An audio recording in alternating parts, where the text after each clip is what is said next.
Hi again then guys, and welcome to episode 30 of Quattroporte, the review series for Gran Turismo's selection of super saloons and sports saloons. Basically any high performance vehicle with four doors, to put it simply. And in this particular episode we're kind of revisiting a particular model. We've already featured the older model of this vehicle in the series, relatively early on in the series actually. We have featured the 1998 model Audi S4 before, but this is the 2003 shape Audi S4. And the differences between the two cars are significant.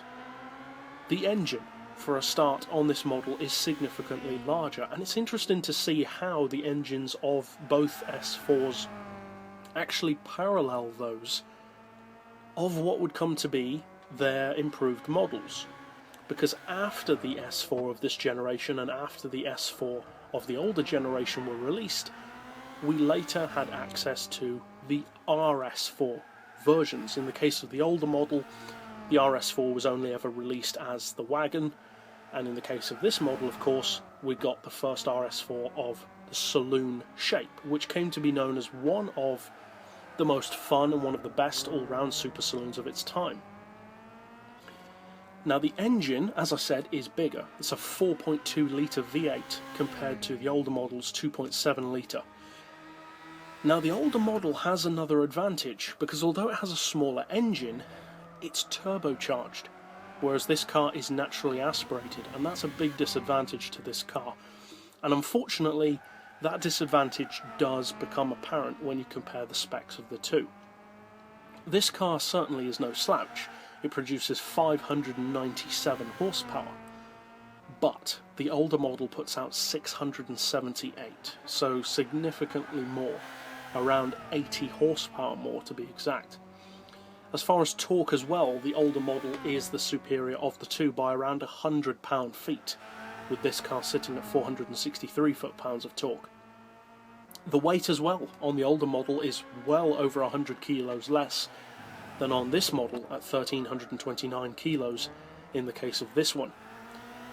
As a result, unsurprisingly, considering it has less power and more weight, the horsepower per tonne is quite obviously not as good, 449, and the PP is also lower at 567 to the older car's 581. So as far as PP, they're both fairly reasonable. They could easily be a lot higher given how powerful and how fast they are, especially with the advantage of all-wheel drive. Now, one strange advantage that this particular car does have is ironically the price, because usually a newer model of a car on the game becomes more expensive as you go through the different versions. With this one, it's the opposite.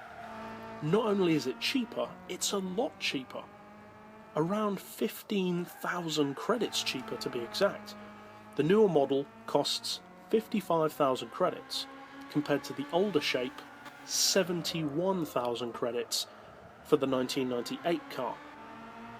Now, the real question is, how do they compare in practice? Well, fairly obviously, and you can't lie about it because it is an obvious thing, the older model is the quicker of the two, by a significant margin. Both of the cars can do pretty decent top speeds, the older model around 250, this model around 240 to 250, and in terms of acceleration, the older model is a lot quicker. Not to say that this car is slow, however. It can still launch off the line in under 2 seconds to 60 miles per hour, so it's certainly no slouch. But the older model still has the advantage. In terms of handling though, and this is the interesting thing, I would actually say that the drivability of this model, the newer model, is the better of the two. Now there are three different terms that are often bandied about to do with how a car feels to drive, and they are steering, handling, and drivability, and they do kind of mean very different things. The steering of a car refers to just that, how the car can take a corner, what its range of steering is, how tight corners it can take, what kind of speeds it can take those corners at. The handling of the car refers to, as the name suggests, how the car handles itself, how it performs considering the amount of weight that it has, how it handles its size, etc. And the drivability of the car refers to more the attitude, the overall character of the car. Is it forgiving to drive? Is it beginner friendly, or is it more professional focused? For instance, if you were to compare a Subaru Impreza to a Shelby Cobra, that kind of difference. One is very beginner friendly, one is much more of a professional driving machine. I would say that this version of the S4 has an advantage in drivability. The older model is definitely quicker, and you can't get away from that, but I would say that this model has better drivability. It's more forgiving, smoother, and actually softer overall, a little bit less rabid.